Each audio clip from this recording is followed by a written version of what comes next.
Unlike Delacourt, the only being, man or vampire, Rhys had ever called friend, had moved to Boston with his new bride, the delectable Daisy O'Donnell. It was an odd match, Rhys mused, the vampire and the blood thief. Former blood thief, he amended, since she had given up that line of work when Delacourt turned her. Ah, Daisy, Rhys thought, a tasty morsel indeed. But she was a female, and as a sex they were more treacherous than the male and not to be trusted, a truth he had learned first-hand centuries ago. He rarely let himself think of the fair Josette, but tonight, feeling maudlin and a little lonely, he unlocked the gates of the past and stepped inside. He had met Josette Rousseau in the summer of 1575 in Warwickshire. He remembered the year well because Robert Dudley had thrown a lavish party for Queen Elizabeth I at his castle in Kenilworth. The gathering had lasted 3 weeks. Of course, Rhys hadn't been invited. Commoners, whether vampire or mortal, didn't mingle with royalty, but everyone, highborn or low, talked about the gala event for weeks afterward. Josette had been a young widow and a woman of means, with an estate in the country and a small townhouse in London. Rhys had been a young vampire back then, bold and impetuous.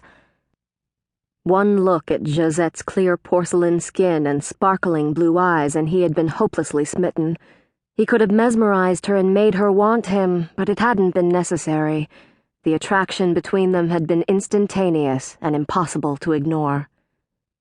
He'd met her on a Saturday night and taken her to his bed the following Friday. Because he'd been young and proud, he had refused to move into her lavish estate. Instead, he'd insisted they meet at his flat, humble as it was. Fearing that he might hurt her, or worse, turn her in a moment of weakness, he'd been careful to feed each night before she came to him. He'd never known a woman like her. As elegant and proud as a queen when they were with the ton, as wanton as any common courtesan when they were alone. Several months passed, and Rhys had been happier than he had ever been, either as a mortal man or a vampire, so in love that he no longer cared that she was wealthy, or that he was far beneath her socially, so in love that he had decided to put their differences aside and ask her to marry him. It was a bold move for a man whose mother had been a prostitute, a man who'd once stolen from the rich to keep body and soul together. He'd had marriage on his mind the night he went, unexpected and unannounced, to her estate. It was a night he would never forget.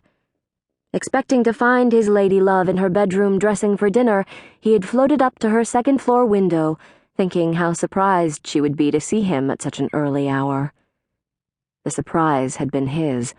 He'd found Josette in bed with a young duke, and in that instant, reality had come rushing in, and with it the certainty that she had never loved him. She'd merely been using him for her own amusement, the lady and the commoner.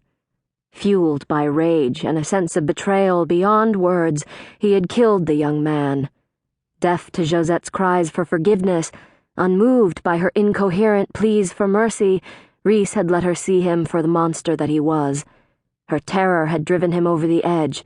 Taking her in his embrace, he had buried his fangs in her throat and taken what he had denied himself for so long. Took it all, until she lay limp and unmoving in his arms. Horrified by what he'd done, he fled the house. In the 435 years since that night, he had never let himself care for another woman. He'd seduced them. He'd made love to them. He drank from them, but he had guarded his heart like a fortress. 435 years, he mused, sipping his wine. It was a long time to be alone and unloved. He thought again of Delacourt and his Daisy. Despite the fact that Delacourt was a vampire and Daisy had been a blood thief when they met, the two of them had fallen in love. Rhys grinned inwardly. Knowing Daisy, it was hard to believe that she had once crept up on sleeping vampires, stolen a pint of their blood, and sold it on the internet. But then, looks could be deceiving. Rhys ran a hand through his hair. If Delacourt and Daisy could overcome obstacles like that, maybe it was time for him to try again.